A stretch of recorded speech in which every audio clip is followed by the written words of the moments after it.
So I don't know if you saw Nick Fuentes' response to the accusation of him being Jewish himself. This has been a big topic of discussion on Twitter recently.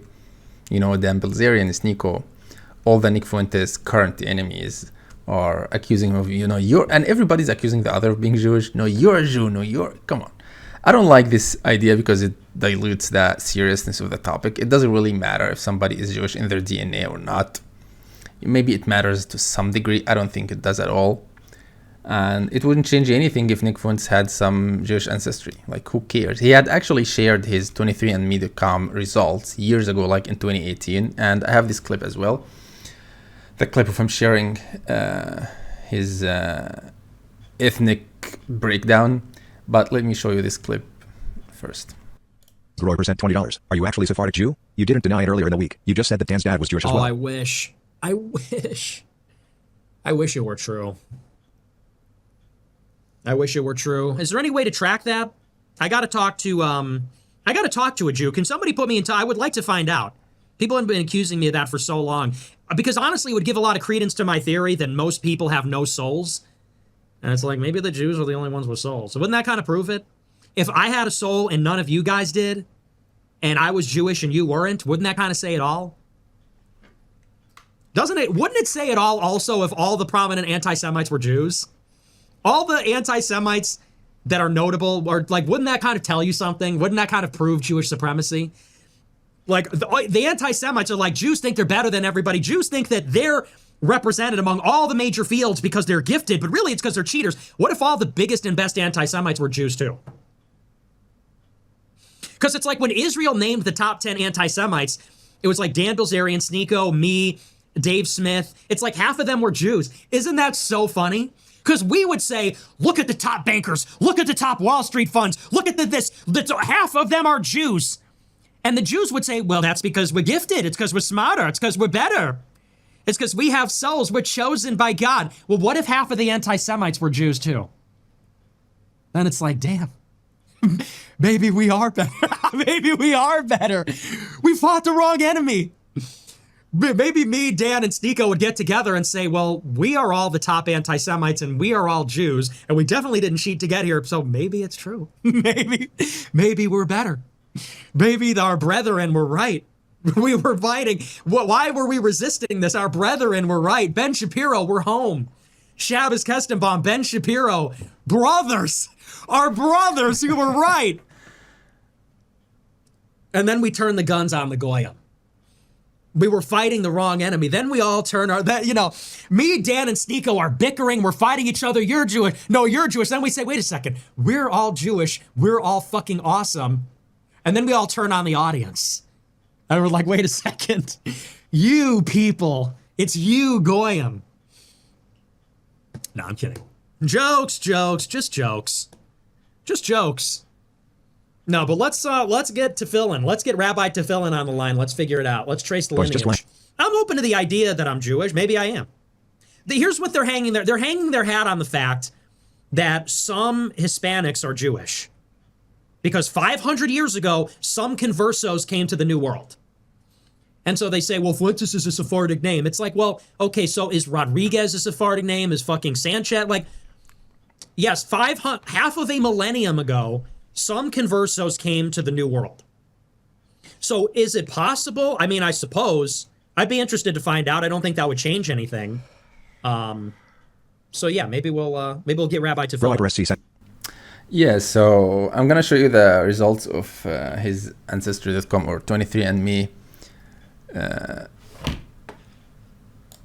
analysis. So that's it. That's from 2017 actually. And you can see for yourself, we have 79.1% European, 14.8% East Asian and Native American. Brutal, I know.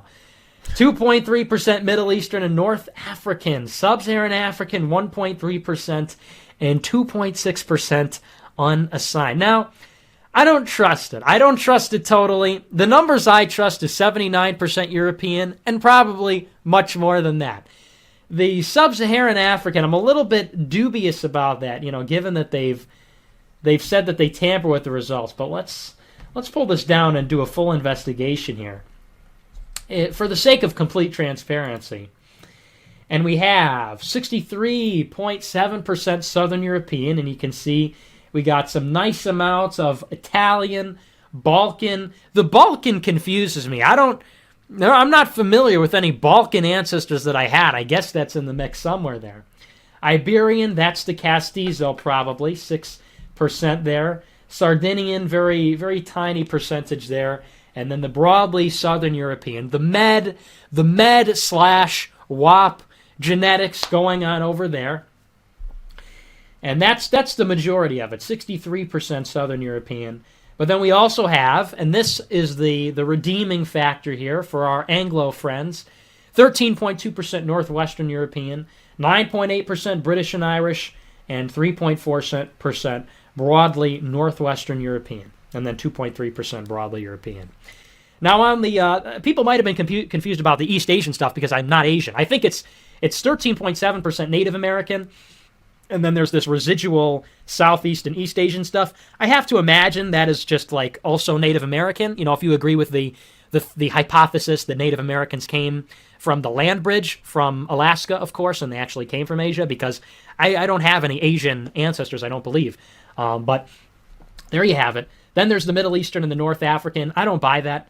Maybe that's some Southern Italian in there. Maybe that's some Moorish blood, or maybe it's them tampering with quote-unquote internet racists by way of the test. But, you know, I think the most important takeaway is 0% Ashkenazi Jewish. You know, I saw that, and I breathed a complete sigh of relief. I said, you know, there's some Yoruba in there. There's some Igbo. Maybe there's some Western African. You know, it's not 100% Bavarian phenotype, but hey, at least we know I am a goy. Many people accuse me pretty ardently of having Jewish blood, and I took offense to that more from a religious context, you know, because I like Jesus Christ, and I don't want the curse. I don't want the blood of his hands on me. But so there you have it. The complete results. And is that good? I think we've got our fill there. And let me remove this output there so it's not on the screen. Bing, bing, bong. Yep. So there you have it. Complete transparency. People, and here's the best. People have been up my butt about this for so long. On poll, on Twitter, all over the place. Nick, post 23andMe or you're 56%. Nick, post 23andMe, you're mestizo. Nick, post 23andMe, you're Jewish. And then I tweet that I'm going to post to 23andMe, and then the same people, Nick, why did you give your DNA to 23andMe? Nick, the people that run 23andMe are going to use it to frame you for a crime. You can't win, but there it is. It's just a little fun thing. I don't know if you take it to heart too much because, you know, the 23andMe, I've heard reports that people have sent in the results, or they've sent in the genetic samples of triplets or twins, and the results they get back are all different. So I don't know if it's entirely accurate, but it's a fun thing. It's a fun thing. We like to look at the numbers. We like to look at the colors, the geography, and there you have it. I guess the de facto position is that I'm 80% European, and you know, you have to be proud of who you are. Many people, they try and shame me. They try and say, he's mestizo, he's castizo, he's this, he's that. But at the end of the day, you have to be proud of who you are. That's what the movement is about. Become who you are and be proud of your ancestors, and I am. So there it is. There you have it. But with that out of the way, I know we had to get through that. We had to do that. So controversial, as always. But now we'll look at the live chat, and we'll see what... So that's it. I find it hilarious, actually. And you guys know me. I don't think race... Not that I don't think. It's not a matter of opinion. You know, race is not real. And I know this sounds like blasphemy to a lot of Nick Fuentes fans. And I don't know why. Like, if you study genetics, aren't you all about the facts? Study genetics, go study DNA. It would take you like less than a year to get to the bottom of it, by the way, like a month or something. And you would realize that DNA plays a minimal role in your behavior. You know, this is a determinist view that, okay, I was born one way, so I'm stuck. No, you decide it's actually more nurture. It's like societal conditioning. That's what determines people's behavior. That's really it, you know. And Nick himself, he believes that race is real, but then he acts as if he doesn't believe that. His friends, like, they're all blacks and Jews, and okay. So what do you mean? Is race so fundamental to your movement or not? And I don't know why people don't call him out on that. That's something that you should call him out on. And he says here, well, it wouldn't change anything. All right. So doesn't that belie what you have been saying for your entire life? It wouldn't change anything. You were attacking Dan Bilzerian for being Jewish just a few days ago.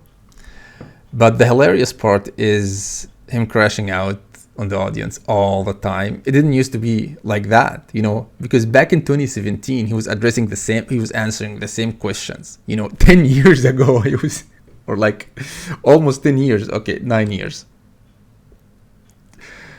That's crazy. So he's totally justified in his cynical approach to answering questions. Anyway, that's it. See you in the next video. Bye-bye.